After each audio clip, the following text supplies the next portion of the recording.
How's it going, ladies and gentlemen? Welcome to your morning cup.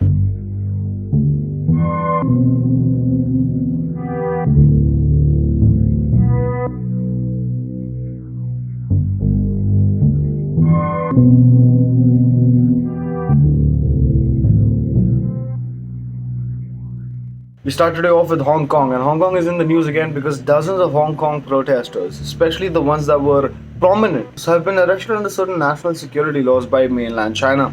China's always interfered in the workings of Hong Kong ever since Hong Kong declared that it wants to be an independent state.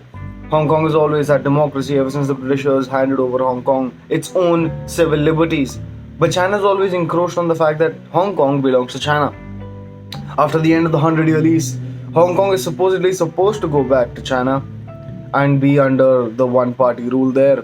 But the people of Hong Kong have lived long enough under democracy to understand the fact that it is not what they want. Ever since then, China's been on the front foot trying to make sure that it does everything and anything that is in its possible reach to ensure that the people of Hong Kong succumb to the Chinese populist agenda. The WHO team was blocked from entering China after the WHO team wanted to get to Wuhan and investigate the origins of the COVID-19 strain.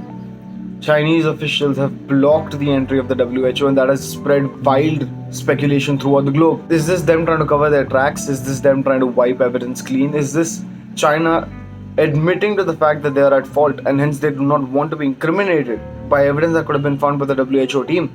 It's still too early to tell whether the Chinese authorities know what they're doing or if the WHO is just not blowing this to a proportion which it needs to blow it to. You see, the WHO has always had a soft side for China, China being one of its biggest donors, if you will. But the point of the matter is that China is at fault here in some way, shape, or form. The suppression of information, jailing of the doctors that first came out with proof that the virus exists, jailing of journalists that covered this virus, jailing of any and everyone who wanted to protest on the streets. China has gone out of its way to make sure that its so-called reputation is kept intact. We move on to North Korea, and North Korea has finally come out of the darkness after a long time. North Korea has its first political meeting of sorts with 5,000 people in attendance. Another shocker in this meeting was the fact that none of them were wearing masks, from the regular Joes in attendance all the way up to the higher people in authority. No one in power, no one in the cabinet, and not Kim Jong-un himself. No one was wearing masks. Does this mean that the COVID-19 virus does not exist in North Korea? Well, it's still far-fetched. Maybe it does, maybe they're trying to portray a fact that the rest of the world with its freedoms and liberties is susceptible to viruses like this, whereas North Korea, with its strict grip on its people, might have been able to beat the sense out of the virus, since before it even could get a good threshold built in North Korea. We move on to Arab countries, and Arab countries have finally agreed to end the years-long feud with Qatar, bringing the Gulf again to a unilateral and a united front. It's been huge for the people of Qatar as well as the rest of the Gulf to be able to resolve these issues that were once leading in blockades, that were once resulting in severing economic ties. There's so much at play. But now finally we can see that peace and prosperity seems to have taken over. Tensions between the United Kingdom and China have never been higher. The United Kingdom has stated clearly that along with the USS Nimitz in the region, in the Gulf region specifically, the United States and the United Kingdom have been in constant talks about how to deal with China in the South China Sea. The United Kingdom has also gone as far as to say that its naval fleet is ready and prepared for deployment. China, on the other hand, is showing strong signs of wanting to go to all-out war. As a matter of fact, China has went as far as to say in a public notice to its people that be prepared for war at any given moment. What this means, still too early to tell. Which country would China end up going to war with if it had to go to war with? Still too early to tell. But the bottom line being that China is trying to save face, and it will go to any extent that it can in order to save face. The Olympic Committee. Now, the Olympic Committee has stated that it wants to vaccinate the athletes prior to the Tokyo 2021 Games, so that no matter what happens, no matter what this condition in the city of Tokyo is like, that the Olympic Games can go ahead. This has sparked wide outrage amongst a lot of people. Some people, on the other hand, are supporting this cause, stating that yes, sports is that much more important and we should be able to make sure that the athletes are vaccinated prior to them even participating.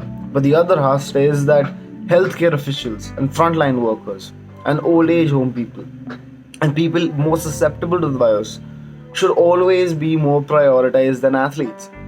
Yes, we understand the fact that athletes hold a significant part in the world. But right now, during a pandemic, is it really necessary to vaccinate athletes that have shown time and time again that they can beat the virus? Or is it that much necessary to take those doses and give them to the athletes just so that you can have your Olympic Games while the rest of Tokyo has fatalities? New figures emerge out of the United Kingdom that 1 in every 50 people living has COVID. 1 in every 50 people that you know has COVID.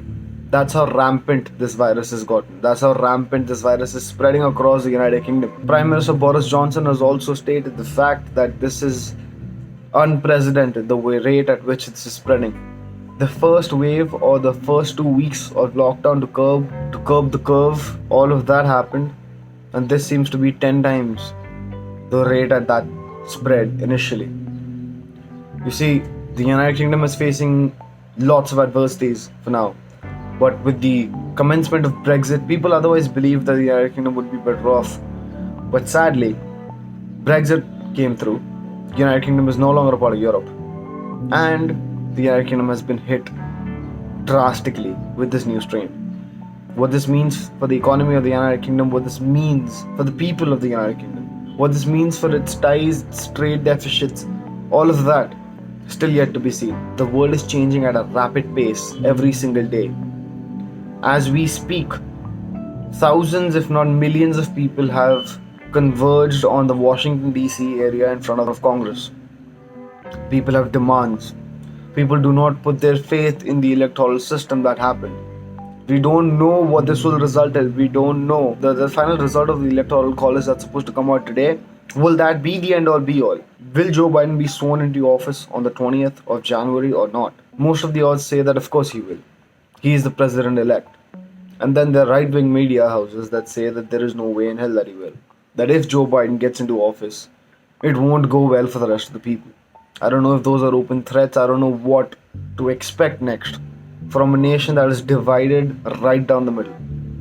As much as we like to claim the fact that more than 100 million people wanted Joe Biden in the office, we also should understand the fact that more than 75 million people also did not. More than 75 million people wanted Trump in office. More than 75 million people strongly oppose Joe Biden and everything he stands for.